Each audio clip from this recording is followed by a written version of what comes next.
Salut guys! Bon, aujourd'hui, c'est la journée que j'ai décidé de sevrer mes marcottes. D'habitude, je les fais plus tard. Pourquoi je fais ça présentement? C'est pour leur permettre de s'établir, lui donner un petit peu de temps, un petit 2 semaines, là, le temps que les racines aient le temps de s'établir un petit peu avant l'hiver. Ils ont déjà emmagasiné l'énergie qu'ils avaient besoin. C'est des marcottes que ça fait déjà 2 ans que j'ai faites. Pas au printemps cette année, l'autre avant, aux environs de la Saint-Jean-Baptiste. C'est la période que je les avais faites. Donc, les marcottes, en ayant les racines au sol, en faisant des marcottes basses, ça évite justement les problèmes d'avoir une marcotte haute qui gèle l'hiver. Donc, avoir les racines exposées au gros froid à -30, c'est sûr qu'ils n'auraient pas survécu. En étant en bas, ben, ça permet justement d'avoir une bonne isolation avec la neige. Donc, c'est ça ici, Noé, j'ai 6 pieds de neige. Donc, c'est pas vraiment un problème. J'ai un tracteur, j'ai un souffleur. Donc, en plus de la neige folle, ça finit par faire un gros tapon de neige compact. Pas compact, mais un gros banc de neige. Donc, ils sont complètement en dessous de la neige. Donc, il n'y a aucun problème. Ils ont tous survécu. Vous voyez le feuillage, là. Tu sais, tout est bien beau. J'ai même des cocottes qui ont poussé. Donc, c'est ça. Donc, je vais sevrer ça avec vous autres. Je vais commencer par tous les couper. Puis après ça, je vais les laisser tremper dans l'eau pour vraiment bien imbiber les racines. On va défaire chacun des tapons de racines, comme on dit, les plastiques. Puis je vais remporter ça avec vous autres. Puis vous allez voir le résultat final. Puis c'est ça. Ça, je commence par mes pains Mugo. J'en ai d'autres. On va commencer par ce projet-là. Ensuite de ça, j'en ai un juste à côté ici. Vous ne le voyez pas, mais c'est un petit épinette naine. Donc, quelque chose d'à peu près gros comme ça. Un ginkgo. Puis ça va être pas mal ça. Donc, je vais faire ça avec vous autres. Donc, on commence ça.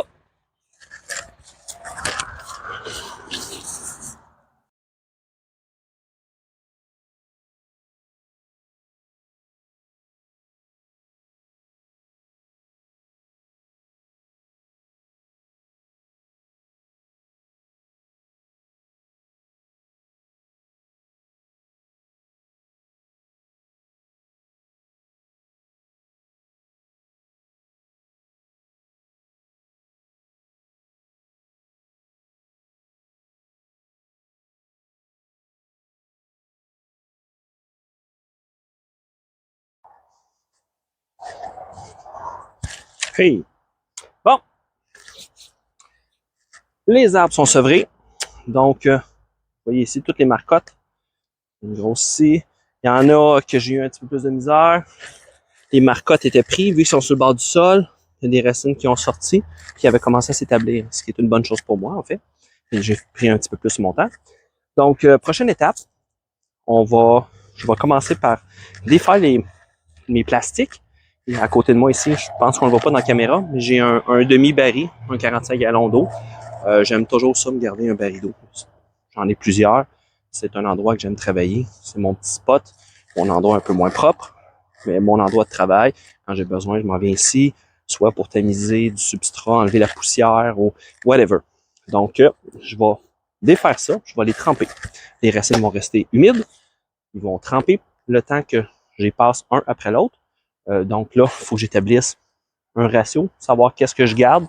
Donc, sur chaque arbre, je vais faire une évaluation, savoir la hauteur que je veux garder. Quand j'ai des branches dans le bas ici, je peux retravailler, je peux avoir de quoi qui va rester vraiment plus petit, puis jeter tout le reste, parce qu'on s'entend dessus que c'est comme gros. Fait que le but, c'est de faire un arbre un petit peu plus petit. Fait que c'est sûr que vite, je vais faire une présélection, couper puis garder du feuillage par-ci par-là. Mais c'est une taille de survie. Donc, c'est pas une taille de formation, mais si j'ai la possibilité de faire des choix qui vont me permettre justement de dire, au lieu de garder jusqu'à cette hauteur-là, quand tu vois qu'il y a une petite courbe, ben, ou comme dans cet exemple-là ici, je vais peut-être décider de garder juste ici, couper le reste, puis garder juste la base.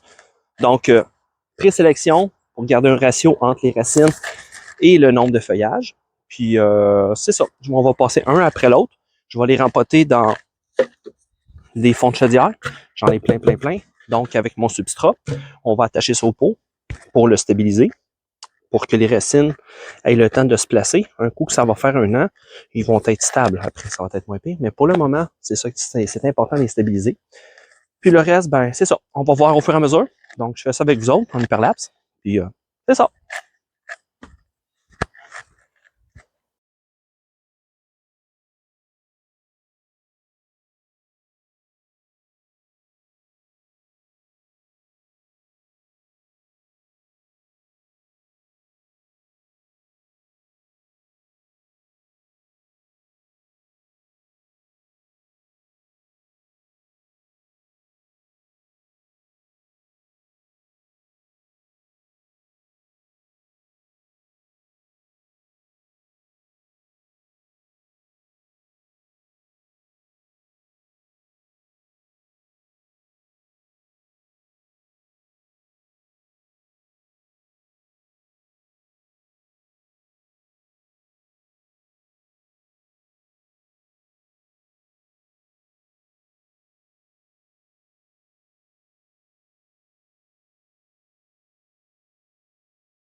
See guys.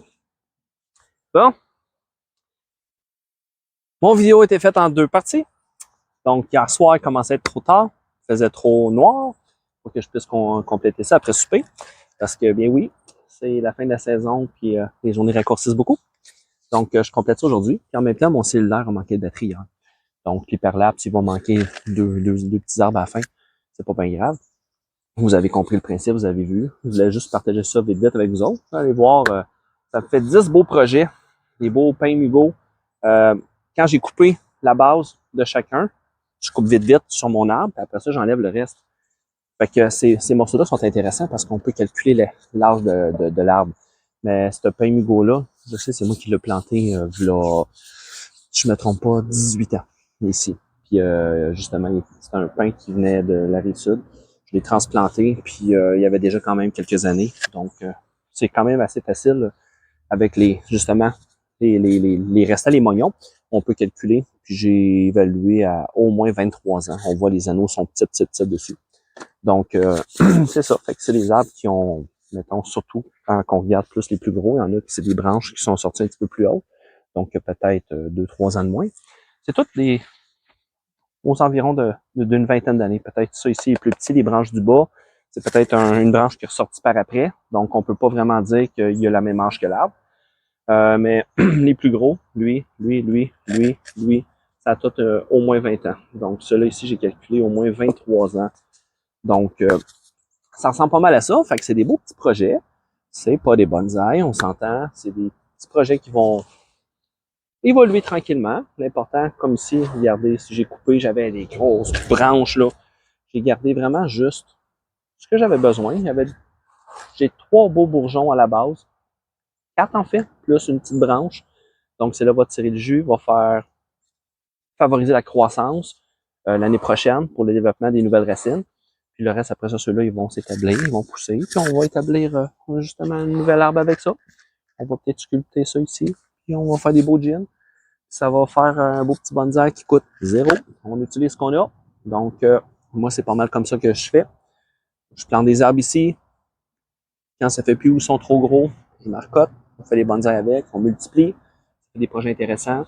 Fait que c'est pas mal ça. Une chose qui est importante aussi, c'est bien arroser notre substrat. Vous voyez, ça dégoutte ici, là. Donc, c'est ça. Il faut vraiment bien l'arroser. Idéalement même, peut-être le mettre dans un petit bac avec un petit fond d'eau, juste au début. Ça n'aime pas ça quand c'est rempoté complètement trempe, mais une petite demi-heure là, pour dire que le substrat, parce que le substrat, c'est le copeau de bois qu'on met dedans, c'est ça, c'est du copeau de bois, puis c'est sec. Donc, le temps que le bois absorbe l'eau, puis qu'il garde l'humidité, c'est important de faire ça, justement. Aussi, quand je les ai coupés, je les ai mis dans mon baril, on le voit pas ici. J'ai un gros baril qui est juste à côté de moi. Je les ai laissés tremper dedans, ils ont absorbé de l'eau, puis au fur et à mesure, je les ai travaillés, relax, tranquillement. Donc, j'avais pas de stress de rush à remporter en vitesse, de tous les avoir ouverts. Sinon, ça aurait été chaotique un peu. Tu te dépêches, tu fais les affaires en vitesse, puis tu risques de perdre des arbres. Donc, tranquillement, on se prépare, on met un bac, on prend du substrat, on s'assure d'en avoir assez, puis on rempote, puis voilà. Fait que ça va faire des beaux petits projets. Il y en a des plus petits, mais tout aussi intéressant, il y a plein de belles petites branches, probablement qui vont être coupées ici. Mais c'est des longs projets, mais ça vaut la peine. C'est des arbres qui ont déjà une vingtaine d'années. Donc, au lieu de couper, jeter les branches parce que c'est trop gros, on marcotte, on prend notre temps, on fait des marcottes en bas, surtout pour les conifères, parce que ça a pris 2 ans. Il y en a qui auraient été sevrés peut-être l'année passée ou ce printemps, mais je les ai laissés aller. C'est plus facile comme ça quand ils tombent en dormance. C'est beaucoup plus simple. Les arbres, justement, ils reprennent plus facilement. Donc, l'année prochaine, ils vont repartir à leur rythme. J'aurai pas besoin de faire des mistes à toutes les demi-heures pour m'assurer qu'il justement il y a toujours une bonne humidité. Ils tombent en dormance. Ça paraît pas même si on est en t-shirt là. Les nuits sont fraîches. On a pogné du 3 degrés. Les nuits sont fraîches. Tout est au ralenti. Donc c'était pas mal ça mon petit post du jour. Si vous avez des questions, commentaires, toujours ouvert. Donc sur ça, je vous souhaite une bonne fin de journée. Puis, la prochaine vidéo, devrait être ma grosse épinette naine. On va vous montrer ça, une belle grosse marcotte. Ça devrait être cool aussi. Donc, c'est ça. Passez une bonne fin de journée. Salut!